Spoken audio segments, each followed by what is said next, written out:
First off, I'd like to wish everybody a happy Thanksgiving.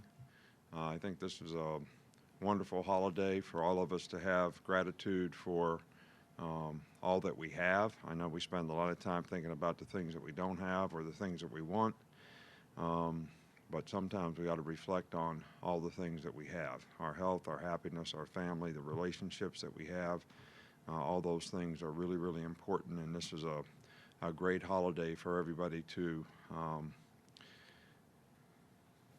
take note of all that. You know, we had really good practice Monday and Tuesday.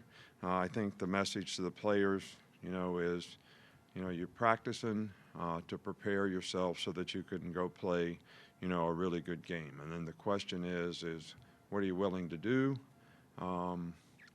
based on what you want? And but really what it's all about is what are you willing to invest, all right, to get what you want.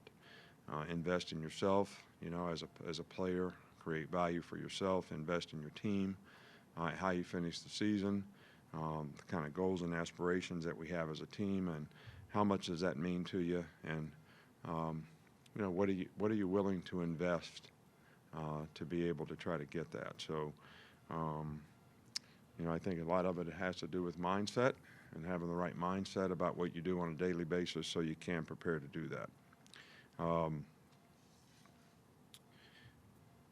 I don't really have anything. Raekwon has been able to practice. Phil Mathis and Henry Ruggs have been able to practice. DJ Dale is probably still a little bit questionable in terms of what he can and can't do.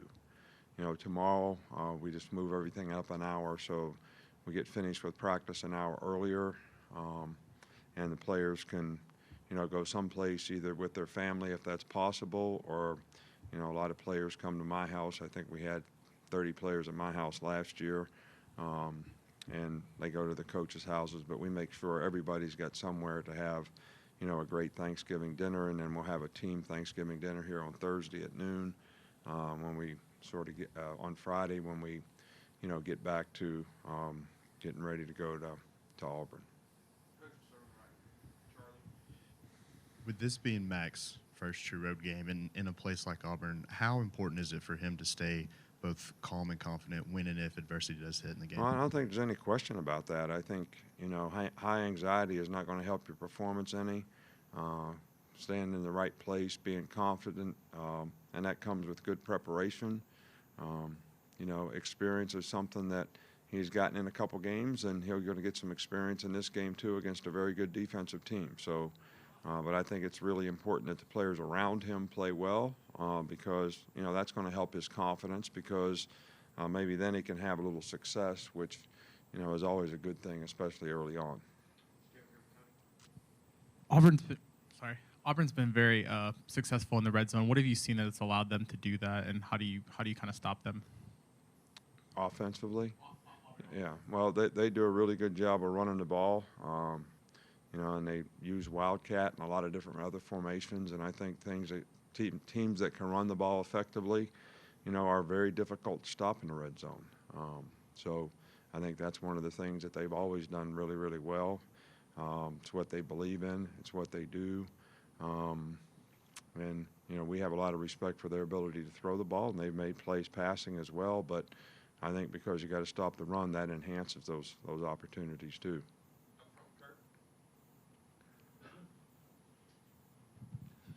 Coach, I wonder, what are the pros and cons of using a spy or spies against a mobile quarterback? Using what? Spies. Well, I don't think there's any question that there's some advantage to it. When you rush 4 guys, they usually have 5 guys blocking them. If somebody gets out of the rush lane and you have an athletic quarterback, he has a chance to move up. If you can try to fill up the rush lanes and then have somebody that when he does move, that guy's on him, providing that guy's a good enough athlete to get him on the ground, that can be helpful. At least you can disrupt the timing and try to put somebody on him so hopefully he can't run, which is what you're trying to avoid. So I think there are some real advantages to doing that.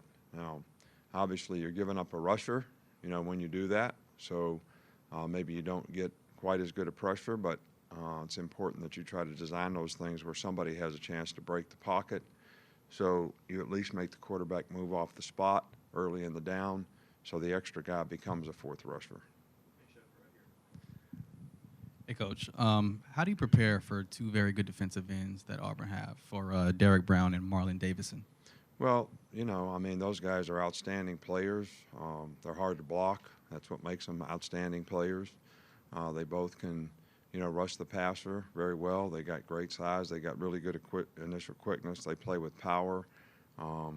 So, you know, you better strike the guy in the right place. You better have the right hand placement on them. And you better work hard to finish the block because they're very good at getting off of blocks. And if you can't sustain and finish, you know, you're going to have very much success, run or pass. So, you know, that's what we're trying to get our guys to do, and I think they have a lot of respect for them, and they're doing everything they can to get ready for them. Thank you.